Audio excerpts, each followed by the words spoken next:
Hey guys, what's up? It's Ali from SpeakUp Arena. Once again, we are back, and once again we are going to talk about something really cool and exciting as usual. So without any further delay, let's start.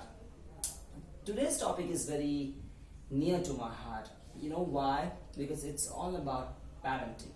It's all about parenting. What is parenting and why it's so important? And if not taken care, then that parenting which the parents are thinking is good may turn into bad parenting. And let's start. It's bad parenting. The first point which leads to bad parenting is this: extreme love.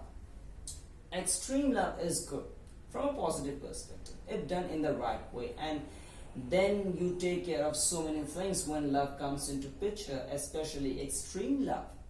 For example, saying good things good and right things right, and saying bad things bad and wrong things wrong.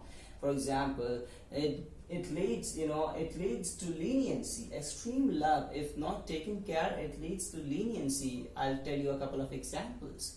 If your son or daughter gets into wrong habit, for example, smoking or alcohol or drugs or prostitution or something else, which I don't want to name, but if God forbid your son, daughter, get into wrong habits, and you get to know about that thing.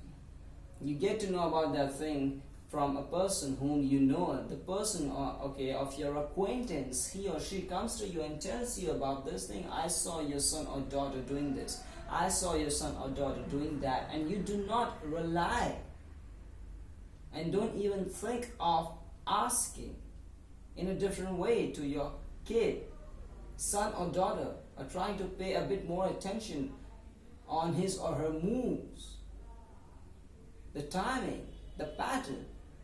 You just ignore. That is leniency. That is leniency. And that's why extreme love is not good. It may lead to bad parenting if not taken care. The second one is extreme care. What's extreme care? Small example. When I was a kid, my mom and dad, especially my mom, my mom and dad are still alive. I'm so glad to have them, and they love me a lot. My mom loves me like anything. She takes care of me. God bless her for everything she did. She sacrificed, my mom and dad both. But when I was a kid, my mom was so scared for me that she wouldn't let me go out on roads and ride a bicycle. You won't believe that I used to ride bicycle by giving 2 rupees for 30 minutes on rent. I rode bicycle like that. And mom should never come to it. Mom should never come to know about it. This was my goal.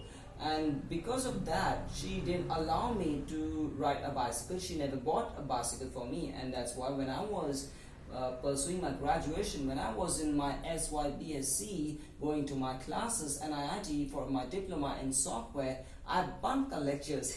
That's funny. I bunked the lectures and I learned to drive a bike on Bajaj Pulsar and Honda Unicorn, my friend's bike. So it was like I learned on that and not on a bicycle. So extreme care is not good. Too much pampering is not good. You are making your daughters, you're making your sons weak. You're making your kids weak. So you need to be very careful about it. Extreme care. The third one is too many rewards. What do I mean by too many rewards? So I've seen so many people that if you score this much, they talk to their kids, they tell their kids, if you score this much, I will give you this. If you score that much, I will give you this. Okay, it's fine, but then always giving may spoil, his or her mentality. For example, when you keep giving since childhood, and why they want to give this? Because they want to give them things that they didn't get. Many times it happens like so. Most of the parents think this way. When they came from their villages, their families, they led their families. It was poverty, and they faced so many tough times. They were not getting things that they wanted, but now they are at a nice position, at a decent position, and they want to give their kids as much as possible, especially things that they didn't get. So they want to reward. They want to show their happiness and feelings. They want to express us by giving more and more rewards, which is okay up to a certain extent. But when it is more and more, what happens, like since childhood, you start giving things. Okay, don't cry. Okay, don't cry, I will give you this. Don't cry, I will give you that. Okay, do this, I will give you this. Do this, I will give you that. Whatever it is. When the child reaches SSC, he starts demanding. If I get 60% or 50% or 70% or 80%, whatever maybe I want a new mobile phone. Okay, alright, you give it.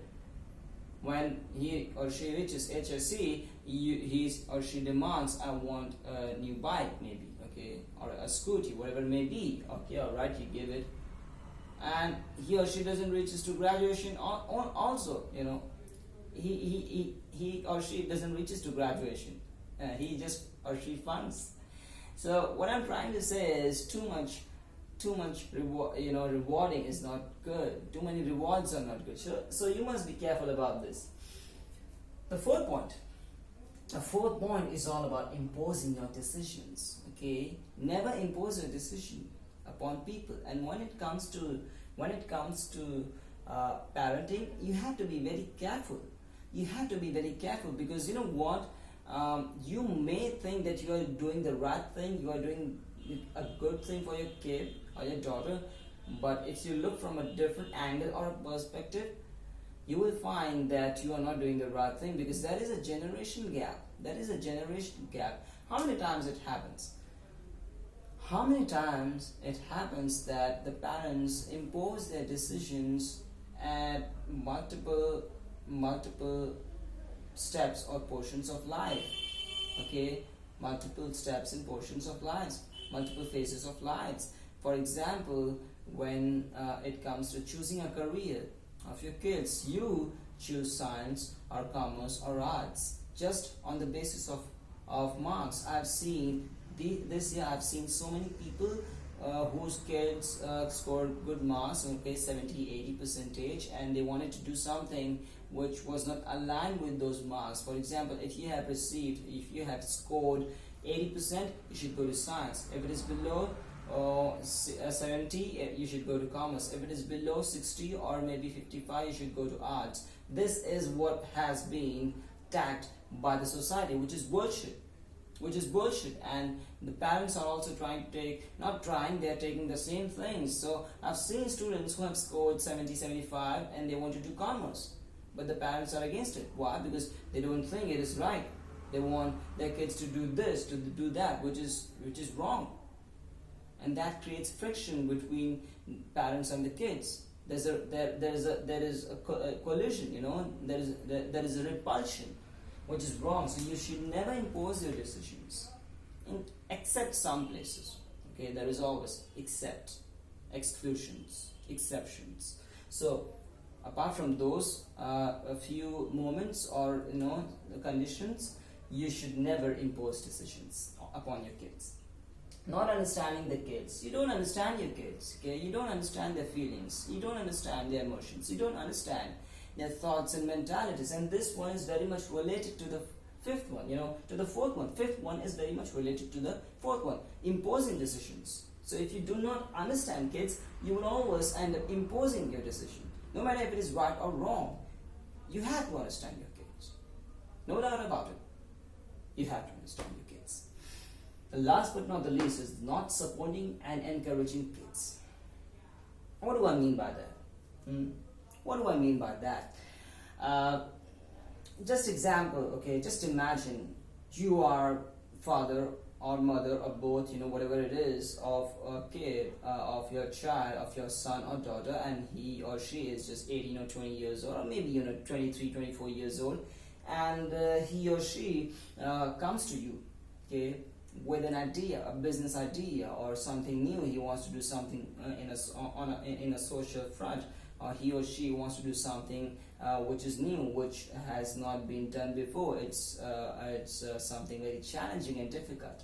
And he or she comes up with an idea, expresses his or her feelings and emotions, and to his surprise or shock, or her surprise and shock, you say, I don't believe it, I don't think you can do it, I don't think you should do it. And why? Because that so-and-so XYZ person, that boy or girl, he tried to do this thing and he or she flunked, he failed, she failed, that's why I don't think you should do this. Okay, for example, a startup idea. No, don't do this.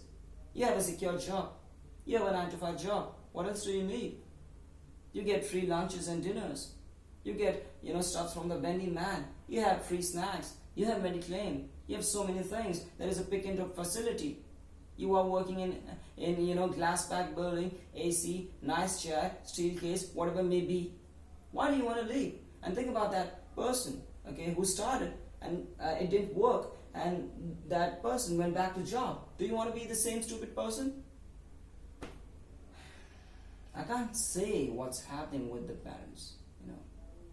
They are just framing. If you are working in a call center, it's a bad job. It's a low-lying job. If you are working in a nice, IT field, it's a big job. It's a nice job.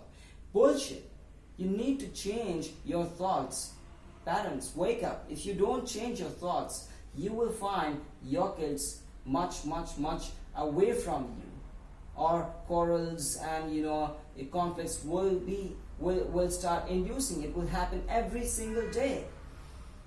And then you will say, my son is not good. He has just got out of, has just went out of hand. Or my daughter doesn't, thinks about me. She doesn't listen to me.